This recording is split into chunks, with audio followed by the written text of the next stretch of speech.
5वां अध्याय। अर्जुन ने कहा, हे श्री कृष्ण, आप कर्मों के त्याग का भी उपदेश देते हो और फिर कर्म करने के लिए भी कहते हो। अब इन दोनों में जो श्रेष्ठ हो उस एक बात को निश्चय करके मुझसे कहो। यह सुन श्री कृष्ण जी बोले, हे अर्जुन, कर्म का त्याग और कर्म का पालन ये दोनों ही कल्याण करने वाले हैं। इन दोनों में कर्म संन्यास से कर्म श्रेष्ठ है, अर्थात कर्म करते करते चित्त के शुद्ध होने से संन्यास होता है। हे महाबाहो, जो प्राणी ज्ञान की ऐसी बात को समझने वाला सन्यासी है, जो न तो किसी से द्वेष करता है और न किसी बात की इच्छा करता है, ऐसे पुरुष की ही बंधन से छूट जाते हैं। हे अर्जुन, अज्ञानी ही साख्य और योग को अलग अलग कहते हैं। पंडित कभी ऐसा नहीं कहते। जो इन दोनों में से एक में भी अच्छी तरह स्थिर हो जाता है, वह दोनों का फल पाता है। हे अर्जुन, ज्ञान से जो स्थान मिलता है वही कर्म योग से भी मिलता है। इससे जो ज्ञान और कर्म को एक ही देखते हैं वही अच्छी तरह देखने वाले विद्वान हैं। हे महाबाहो अर्जुन, बिना कर्म योग संन्यास को पाना कठिन है और कर्म के करने वाले मुनिजन कर्म करने से शुद्ध चित्त द्वारा शीघ्र ही ब्रह्मा को प्राप्त हो जाते हैं। हे अर्जुन, जो कर्मयोग से युक्त है अथवा कामना त्याग करके काम करते हैं, जिनका चित्त शुद्ध है, जिन्होंने अपनी आत्मा और इंद्रियां जीत ली हैं और जो अपनी आत्मा को संपूर्ण प्राणियों को आत्मा से भिन्न नहीं मानते हैं, तो भी उन में लिप्त नहीं होते हैं। हे अर्जुन, कर्म से मुक्त तत्वज्ञानी लोग देखते हैं, सुनते हैं, स्पर्श करते हैं, सूंघते हैं, चलते हैं और सोते हैं, श्वास लेते हैं, तो भी यही जानते हैं कि मैं कुछ भी नहीं करता हूँ। वे बोलते हैं, छोड़ते हैं, ग्रहण करते हैं, आँख खोलते हैं, बंद करते हैं, परंतु यही सब है कि कुछ नहीं करते। इंद्रियां ही अपने अपने विषय को बरतती हैं। जो मनुष्य कर्म करते हैं उन कर्मों को ब्रह्मा में अर्पण कर फल की इच्छा को छोड़ देते हैं। उन पुरुषों से पाप ऐसे लिप्त नहीं होता जैसे कमल पत्रों का जल नहीं रहता है।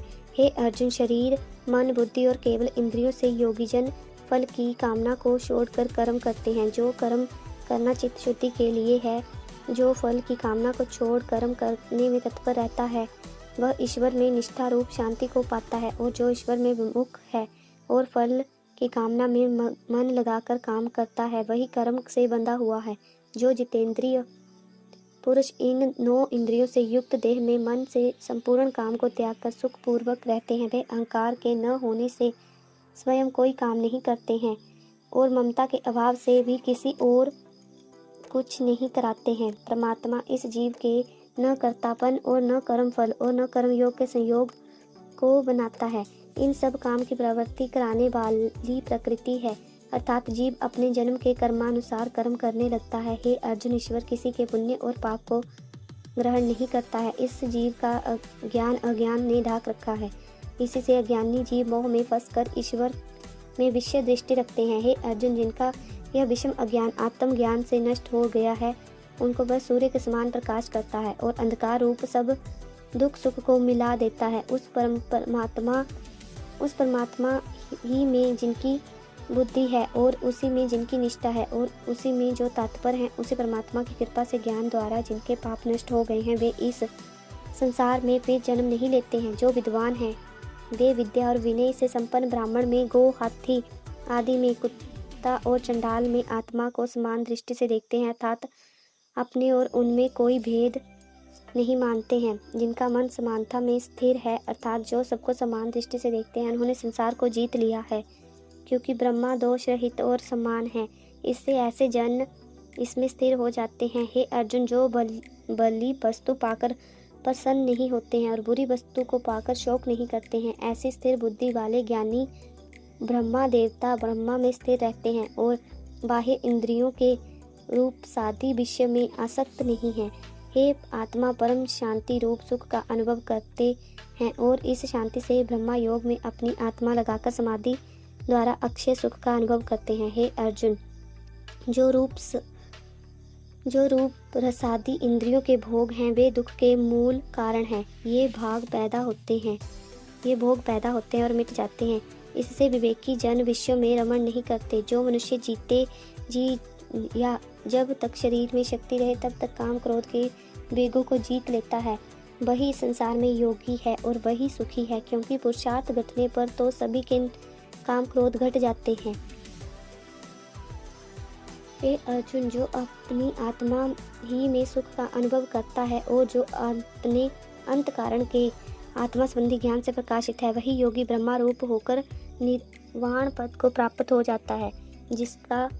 जिनका दो भाव नहीं है और अपनी आत्मा को अपने वश में कर लिया है, जो प्राणी मात्र भी भलाई चाहते हैं और जिसके संपूर्ण पाप क्षीण हो गए हैं, वही निर्वाण सुख में मगन होते हैं।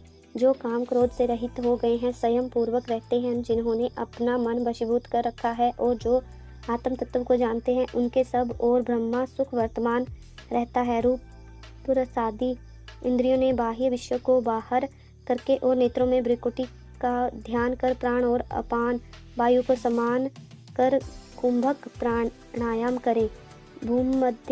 भ्रू मध्य में दृष्टि रखना इसलिए कहा है कि बंद करने से जो तो निद्रा का भय और खुले रहने से बाहरी विषयों पर मन दौड़ता है और वह दोनों वायु सम होकर नासिका में से संचार करते हैं।